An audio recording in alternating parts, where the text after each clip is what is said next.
काल से उस परमात्मा की अमृतमय वाणी या जीवन को झकझोर कर देती है। जो जिन वाणी को सुनकर जीवन के अंदर मनन और चिंतन कर लेता है, आत्मा का सही स्वरूप को जान लेता है। उत्तराध्यान सूत्र के पहले अध्ययन भगवान ने कहा कि पहले गाते के अंदर बताया संजोग विपमुख शिष्य और गुरु का, के शिष्य को किस तरह गुरु की आज्ञा का पालन करना है। दो प्रकार के शिष्य बताए हैं, एक विनीत शिष्य, एक अविनीत शिष्य। जो विनीत शिष्य होगा वो गुरु का एक इशारे से क्या कर देगा, आज्ञा का पालन कर सकता है।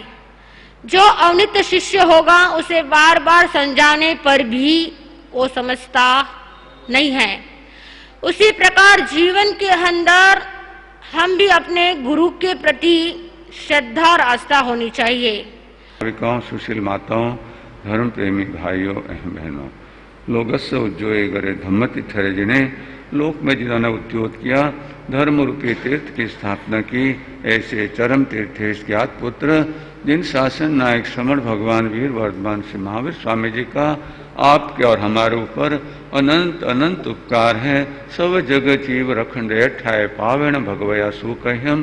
परमात्मा महावीर स्वामी ने जगत के सभी जीवों पर अनंत दया और करुणा की, और ये आनंद और मंगल का मार्ग, ये कल्याण का मार्ग, ये सुख शांति और समाधि का मार्ग, ये हमारे हित का मार्ग, और ये प्रकाश का मार्ग, और ये आदर्श का मार्ग हमारे लिए सुकथित यानी अच्छी तरह कथित किया, क्योंकि अपने आचरण से उपदेश दिया।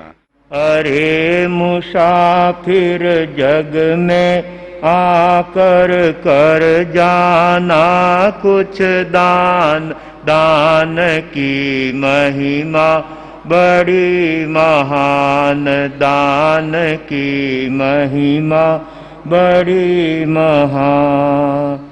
दानशील तप भाव बताया, नाम दान का पहले आया। जग में आकर कर जाना कुछ दान, दान की महिमा बड़ी महान, दान की महिमा बड़ी महान। अनंत ज्ञान दर्शन के धारक चरम तीर्थेश शासनपति श्रमण भगवान महावीर स्वामी को एवं उपकारी समस्त गुरु भगवंतों के चरण कमलों में हृदय की अनंत आस्थाओं के साथ कोटिशः वंदना अर्ज करने के पश्चात गुरु मिश्री कमल कन्हैया धर्म सभागार में उपस्थित समस्त धर्म प्रेमी सुज्ञ श्रोताओं, सुशील माताओं एवं बहनों, परमात्मा ने मुक्ति के 4 मार्ग बतलाए हैं, जिसमें सबसे पहला मार्ग है दान का। जिस दान के द्वारा आत्मा को वह उच्च स्थान प्राप्त किया जा सकता है, ऐसे उत्तम दान का जब जब अपने हाथों में अवसर आए, व्यक्ति को हृदय से शत पात्र में अपने लक्ष्मी का सदुपयोग करके जीवन को धन्य बनाना चाहिए।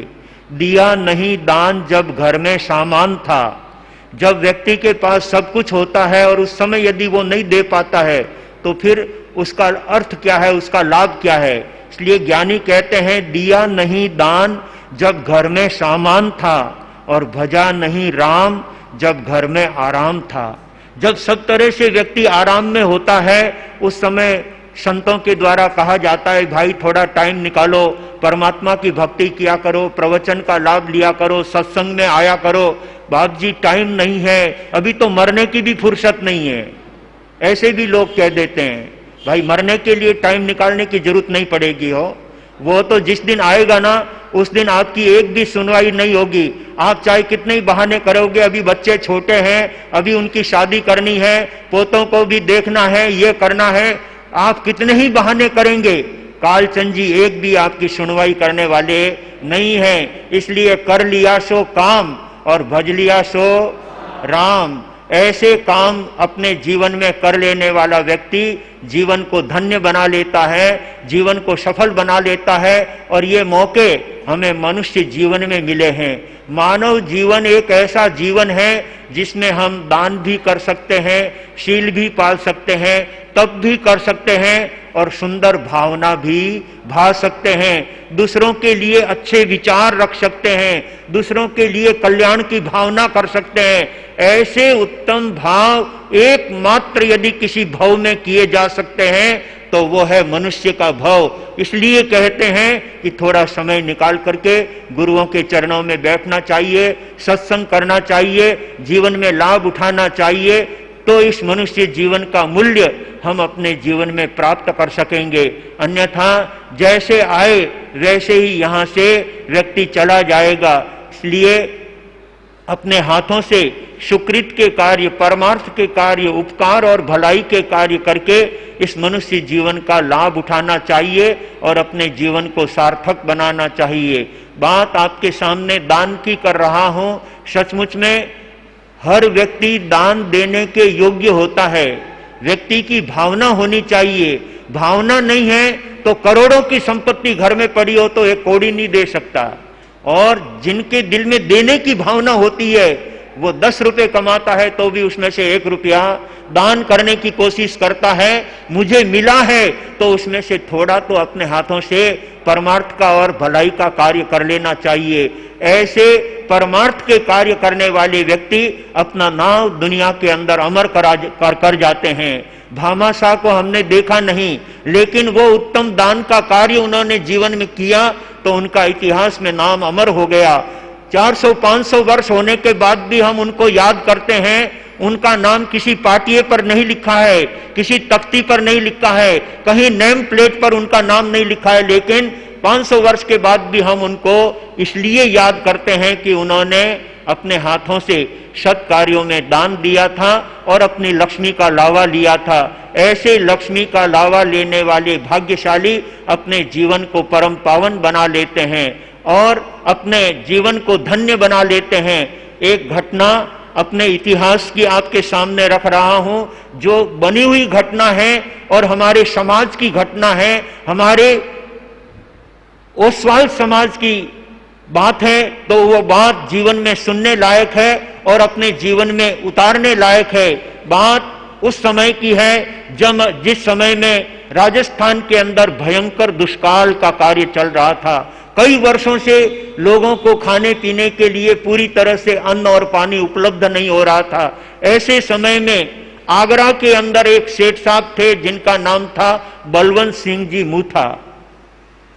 बहुत धनपति थे, पूंजीपति थे और उसके साथ उनका दिल भी उतना ही उदार था।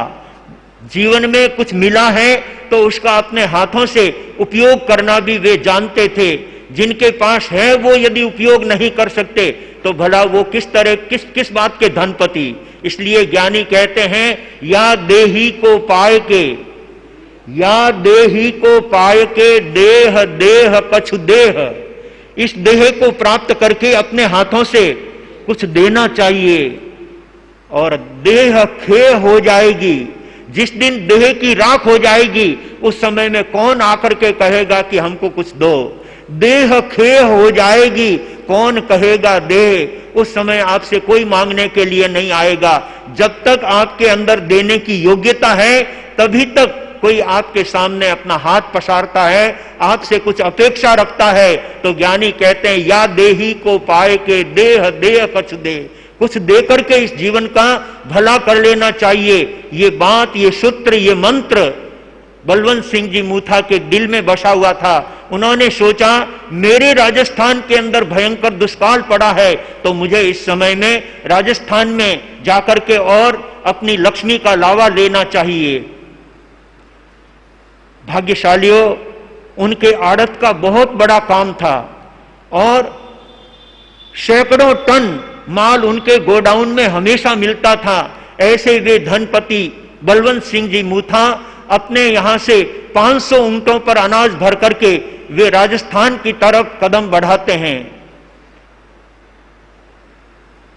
आगरा के अंदर उनका व्यवसाय होता था, लेकिन मूलतः वो मारवाड़ के रहने वाले थे। इसीलिए ज्ञानी कहते हैं, दिशावर आपके सपने हैं, दिशावर आपके सपने हैं, लेकिन अपने देश में, अपने गांव में अपने हैं। इसलिए अपनों को अपना ध्यान रखने वाला व्यक्ति वही अपने जीवन को धन्य बनाता है। बलवंत सिंह जी मूथा ने अपने वालों के लिए 500 ऊंटों पर अनाज भर करके आगरा से वे वहां से रवाना होते हैं, स्वयं भी साथ साथ चलते हैं। जयपुर की सीमा से लांग करके जब वे किशनगढ़ की सीमा में कदम धरते हैं, तब उस समय के तत्कालीन महाराजा मदन सिंह जी वो राजगद्दी पर आसीन हुए और इधर प्रकृति ने अपना प्रकोप दिखाया और सर्वत्र दुष्काल का सामना करना पड़ रहा है। राजा मदन सिंह जी के दिल में अपनी जनता के प्रति, अपने प्रजा के प्रति इतना प्रेम था, जितना लगाव उनको अपने परिवार के प्रति था, उतना ही प्रेम उनको अपने देश के प्रति था। सचमुच में जिस नेता के दिल में अपने देश के प्रति प्रेम होता है, वही उस देश का सच्चा राजा कहलाता है, वही उस देश का सच्चा नेता कहलाता है। उस राजा के मन में अपने राज्य के प्रति, अपने प्रजाजनों के प्रति बहुत दिल के अंदर, बहुत उनके दिल में दुख था कि मैं अपनी प्रजा को कैसे संतुष्ट करूं, उन्हें अनाज देकर के कैसे जीवित रखूं। यदि प्रजा सुरक्षित है तो मैं किसी पर शासन करने वाला बन सकूंगा, यदि प्रजा ही नहीं रहेगी तो शासन किस पर होगा। इसलिए उनके दिल में इस बात की बहुत लगन थी कि कहीं से भी अन्न उपलब्ध हो तो मैं अपनी जनता के लिए वो अन्न लेकर के और अपनी जनता को समर्पित कर सकूं। उसी समय बलवंत सिंह जी मूथा किशनगढ़ की सीमा में प्रवेश करते हैं और राजा मदन सिंह जी को ये बात का पता लगता है। तब वे अपने एक विश्वस्त अनुचर को बलवंत सिंह जी मूथा के पास भेजते हैं और कहा कि उनको बड़े आदर के साथ, बड़े सम्मान के साथ में मेरे सामने लाकर के उपस्थित करो। उनके द्वारा लाया हुआ अनाज मैं अपनी जनता के लिए खरीद करके अपनी जनता को समर्पित करूंगा। राजा का अनुचर बलवंत सिंह जी मूथा के पास जाता है और उन्हें हाथ जोड़ करके निवेदन करता है कि आपको महाराजा मदन सिंह जी याद फरमा रहे हैं, आप राज दरबार में पधारो। बलवंत सिंह जी मूथा उस भाई के साथ राज दरबार में आते हैं। राजा ने उनका आदर और सम्मान किया, उचित स्थान दिया और राजा ने कहा कि सेठ साहब, आप 500 ऊंटों पर अनाज लाद करके मेरी सीमा में पधार चुके हो और मैं जानता हूं कि इस अनाज को लेकर के आप और आगे बढ़ते हुए, अजमेर होते हुए आप जोधपुर तक जाना चाहते हो और इस अनाज को आप प्रजा के अंदर, जनता के अंदर बांटना चाहते हो। आपका लक्ष्य एक ही है कि मैं इस अनाज को जनता में बांट करके और अपनी मिली हुई वस्तु का लाभ उठाऊं। दान देने की आपकी भावना है। सेठ साहब, इस अनाज का जो भाव बनता है वो आप भाव मेरे खजाने से ले लीजिए और ये अनाज मेरी भूखी जनता के लिए दीजिए, मेरी प्रजा के लिए दीजिए और इसका जो भाव है वो आप मेरे से ले लीजिए। सेठ साहब राजा साहब के वो विचार सुनकर के, राजा साहब की उतनी उत्तम भावनाओं को सुनकर के सेठ साहब सोचने लगे, राजा के दिल में अपने रैयत के प्रति, अपनी जनता के प्रति कितना प्रेम है, कितना आत्मीय लगाव है। ऐसे समय में इनकी इतनी अच्छी भावना है तो मेरे लिए जोधपुर क्या, किशनगढ़ क्या, सभी जनता एक समान है। मनुष्य सब समान है, किसी के लिए भी ये मुझे अन्न समर्पित करना है। राजा की इतनी भावना है तो सेठ साहब दो हाथ जोड़ करके राजा साहब से निवेदन करते हैं, राजन, आपकी भावना का मैं आदर करता हूं, सम्मान करता हूं, लेकिन मेरे दिल की भी एक भावना है, वो आपके सामने रखना चाहता हूं। राजा साहब सोचने लगे, शायद मैं जो भाव देना चाहता हूं ये शायद डेढ़े और दूने भाव मांगेंगे, जो मांगेंगे वो दे दूंगा, लेकिन ये अनाज तो मेरी जनता के लिए लेकर के ही रहूंगा। लेकिन सेठ साहब को न डेढ़े चाहिए थे न दूने चाहिए थे। वो कहने लगे, राजन, मैंने किशनगढ़ की सीमा में जब से अपने कदम रखे हैं, बाबूलाल जी आपके पड़ोसी निद्रा देवी के गोद में चले गए हैं, उनको उठाइए। भाग्यशालियों, कोई भी श्रोता संतों की बात को सुने बिना नहीं रहना चाहिए। सुनेंगे ही पूरी नहीं तो उसको जीवन में कैसे उतारेंगे।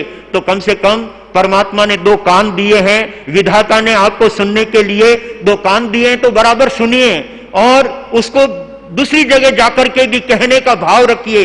हो सकता है आपके कहने से उसकी भावना बहुत आगे बढ़े और वो अपने संघ और समाज के लिए कोई काम कर सके। तो बात मैं आपके सामने कर रहा हूं बलवंत सिंह जी मूथा की। उन्होंने राजा साहब से निवेदन किया कि राजन, मैंने किशनगढ़ की जनता को, किशनगढ़ प्रांत के भाइयों को आंखों से देखा है, उनका अनाज के अभाव में, धान्य के अभाव में एकदम दुबले पतले हो गए हैं, जिनका शरीर एकदम क्षीण हो गया है।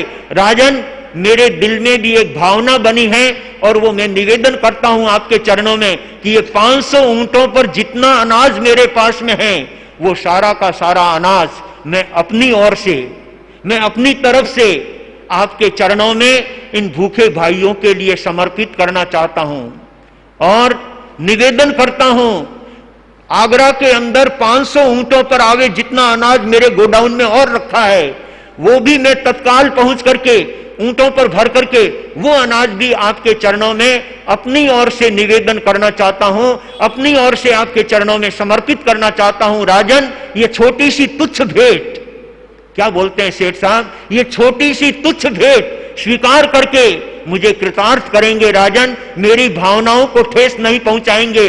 राजा साहब उन सेठ साहब के भावों को सुनकर द्रवित हो जाते हैं। सिंहासन से उठ करके सेठ साहब बलवंत सिंह जी को गले से लगा लेते हैं, दिल से लगा लेते हैं, हृदय से चिपका लेते हैं। वाह रे वाह सेठ, इसको कहते हैं सेठ जो समय आने पर अपनी संपत्ति का अच्छे कार्य में, अच्छे क्षेत्र में उपयोग करके अपने जीवन का नाम रोशन करने वाले होते हैं। बलवंत सिंह जी मूथा को हमने भी नहीं देखा, आपने देखा है?